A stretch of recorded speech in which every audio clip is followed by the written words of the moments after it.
jika Adi akan pergi menemui Anita untuk menyelesaikan masalah, tiba-tiba Silpi menelpon. Karena tahu Adi akan menemui Anita, Silpi meminta Adi untuk bertemu dengannya.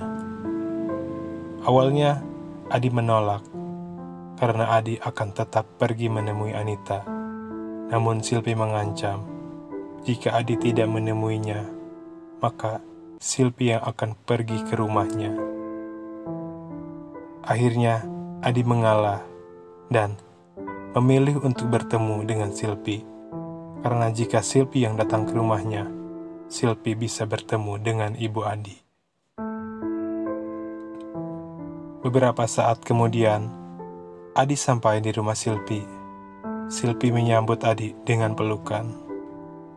"Mas, aku kangen," ucap Silpi. "Iya, aku tahu. Tapi aku mau beresin masalah aku dulu," ucap Adi. "Kenapa sih, Mas? Kalau Anita sudah tidak mau, ya udah. Kan masih ada aku," ucap Silpi. "Bukan tentang Anita saja, tapi anak-anakku juga," jawab Adi. "Kamu kan bisa ambil hak asuh mereka.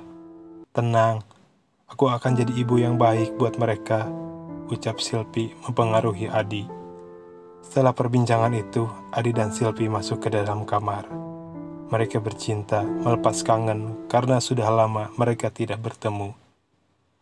"Aku udah gak sabar ingin bercinta dengan kamu," ucap Silpi. "Sebenarnya, aku juga sudah kangen ingin bercinta sama kamu," ucap Adi sambil mencium bibir Silpi. Waktu pun berlalu. Anita yang masih merasa bersedih mencoba tetap tegar menghadapi masalah. Dia ingin fokus pada kebahagiaan anak-anaknya. Namun, Anita juga masih mempertimbangkan kelanjutan rumah tangga. Jika Adi mau berubah dan menjauhi Silpi.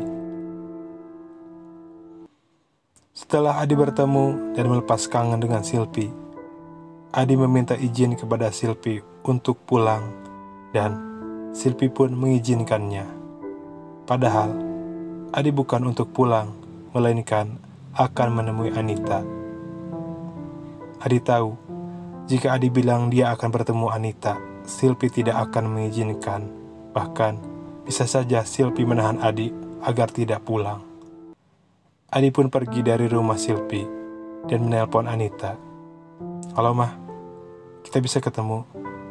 Ada hal yang aku mau bicarakan," ucap Adi. "Apalagi yang mau kamu bicarakan?" tanya Anita. "Aku mau kita baikan. Kita bisa ketemu kan? Aku mohon," ucap Adi. "Ya sudah, nanti aku kasih tahu tempatnya," ucap Anita memenuhi permintaan Adi. Mereka pun bertemu di sebuah kafe. Adi memohon agar Anita memberi kesempatan sekali lagi kepadanya. Adi berjanji akan berubah dan akan menjauhi Silpi. Akhirnya, Anita menerima permohonan maaf dari Adi. Namun, Anita memberi syarat bahwa Adi harus meninggalkan Silpi dan Adi harus merubah sikapnya. Mereka pun pergi dari kafe dan menuju rumah orang tua Anita untuk menjemput anak-anak. Setiba di rumah orang tua Anita, Adi bertemu dengan ibu dan ayah Anita. Orang tua Anita menasihati mereka berdua, jika punya permasalahan keluarga, sesegera mungkin untuk diselesaikan. Dalam hati, Anita berkata, "Andai ibu dan ayah tahu apa yang sudah Adi lakukan kepadaku." Setelah selesai mengemas barang-barang, mereka pun pulang ke rumah. Meskipun Anita sudah memaafkan dan sudah mau pulang, tetap saja sikap Anita terhadap Adi masih dingin. Anita belum sepenuhnya bisa melupakan kesalahan yang pernah Adi lakukan. Meski begitu, Anita tetap berusaha tegar melupakannya. Beberapa saat kemudian, mereka tiba di rumah. Mereka disambut ibu Adi yang sudah lama menunggu. Ibu sudah kangen dengan cucu-cucunya. "Hai cucu-cucu ibu, udah pulang?" ucap Ibu Anita. Anita pun salim kepada ibu. Kamu sehat, tak? Tanya Ibu Adi. Sehat, Bu. Kalau Ibu? Tanya Anita kembali. Ibu sehat kok, tak? Maafin Ibu ya. Ibu sudah salah sangka sama kamu, ucap Ibu. Gak apa-apa, Bu. Ibu kan emang gak tahu, jawab Anita. Ibu pun memarahi Adi dan memberikan peringatan kepada Adi untuk tidak mengulanginya. Awas kamu, Di. Kalau kamu menyakiti Anita lagi, kamu berhadapan sama ibu, ucap Ibu Adi. Iya, Bu. Aku janji gak akan menyakiti Anita lagi, jawab Adi. Harus itu. Anita wanita yang baik. Kamu rugi jika sampai kehilangan Anita, ucap ibu menasehati Adi. Iya, Bu, iya, jawab Adi. Anita hanya tersenyum mendengar ucapan ibu. Ibu Adi memang sangat sayang dengan Anita. Begitupun sebaliknya. Menurut ibu, di antara menantu yang ada, hanya Anita yang sangat perhatian terhadapnya. Apalagi ketika ibu sakit, Anita yang selalu mengurusnya. Tidak heran jika Ibu Adi tidak ingin Anita pergi dan berpisah dengan Adi. Adi yang sudah berjanji akan setia dan akan meninggalkan Silpi, ternyata masih berkomunikasi dengan Silpi. Awalnya, komunikasi itu hanya untuk membahas bahwa Adi sudah tidak bisa melanjutkan hubungan mereka. Namun, Silpi tidak mau. Silpi sampai memohon dan menangis kepada Adi. Adi yang mendengar Silpi menangis tidak tega mendengarnya. Adi pun pergi untuk menemui Silpi. Mah, aku keluar dulu ya, ucap Adi. Kamu mau kemana, Pak? Ini kan udah malam, tanya Anita. Aku mau main futsal sama teman-teman, ucap Adi. Ya udah, tapi ingat, jangan bohongi aku lagi, ucap Anita. Adi pun pergi. Adi pergi bukan untuk bermain futsal, melainkan Adi pergi untuk menemui Silpi. Lagi-lagi Adi berbohong pada Anita.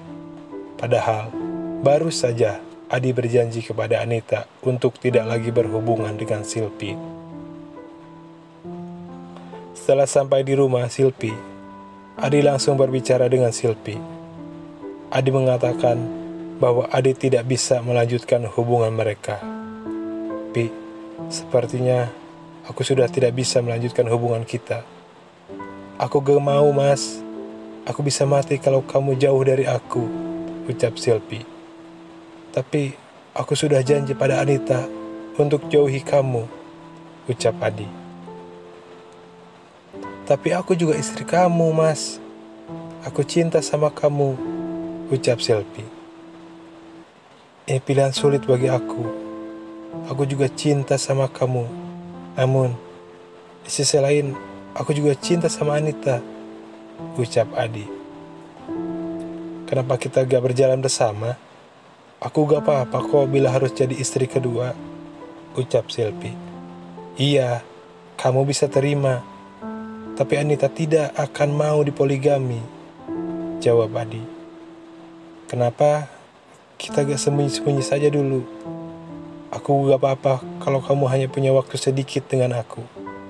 Asalkan kamu tidak meninggalkan aku, Mas, ucap Silpi terus memaksa Adi. Aku semakin bingung, ucap Adi. Kamu bisa katakan pada Anita kalau kita sudah berpisah, tapi kita masih bisa berhubungan tanpa diketahui oleh Anita, ucap Silpi. Setelah Adi mendengar ucapan Silpi, Adi berpikir jika Adi berpura-pura berpisah dengan Silpi adalah jalan terbaik untuk keduanya.